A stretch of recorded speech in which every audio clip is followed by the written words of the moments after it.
నువ్వు ఒంటరిగా ఉంటే టీవీ చూడమంటాడు అపవాది, ఫోన్ చూడమంటాడు, ఇదిగో ఈ నెట్ఫ్లిక్స్లో ఇది చూడంటాడు, లేదంటే ఈ యొక్క లోక సంబంధమైన ఆర్భాటాలను చూడమంటాడు, యూట్యూబ్లో వస్తున్న వంటలను చూడమంటాడు, ఫ్యాషన్ చూడమంటాడు, వాళ్ళ ఇల్లు చూడు, వీళ్ళ జీవితం చూడు, ఇవన్నీ చూడమంటాడు. ప్రార్థన అనేది గుర్తే రానివ్వడు నీకు.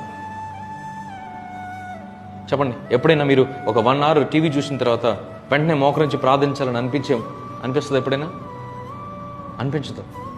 ఎప్పుడైనా ఛానల్స్ మారుస్తున్నప్పుడు గబుక్కున ఏ శుభవార్తనో ఏ ప్రార్థన టీవీనో వస్తే అప్పుడు పాస్టర్ గారు గబుక్కున తలలు వంచండి ప్రార్థించుకుందామంటే అప్పుడు ప్రార్థన గుర్తొస్తుంది మనకి. మనము క్రైస్తవులమే కదా, మనము ప్రార్థించాలి కదా. కానీ అది తప్ప నువ్వు ఒంటరిగా ఉన్న స్థితిలో ఎప్పుడు కూడా నువ్వు ప్రార్థించాలనే ఆలోచన నీ హృదయంలోనికి రానివ్వడు అపవాది. God wants you to be with many people. దేవుడు ఎప్పుడు కూడా నువ్వు అనేక మందితో నువ్వు సంతోషం కలిగి ఉండాలి, అనేక మందితో నువ్వు ఆనందించాలని ఆశపడితే అపవాది మాత్రం నేను 4 గోడల మధ్యలోనే బంధించాలని చూస్తాడు.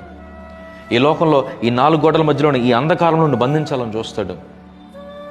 Wherever Satan is stopping him, wherever the Satan is trying to stop you, God is trying to make a way. God is trying to open the door.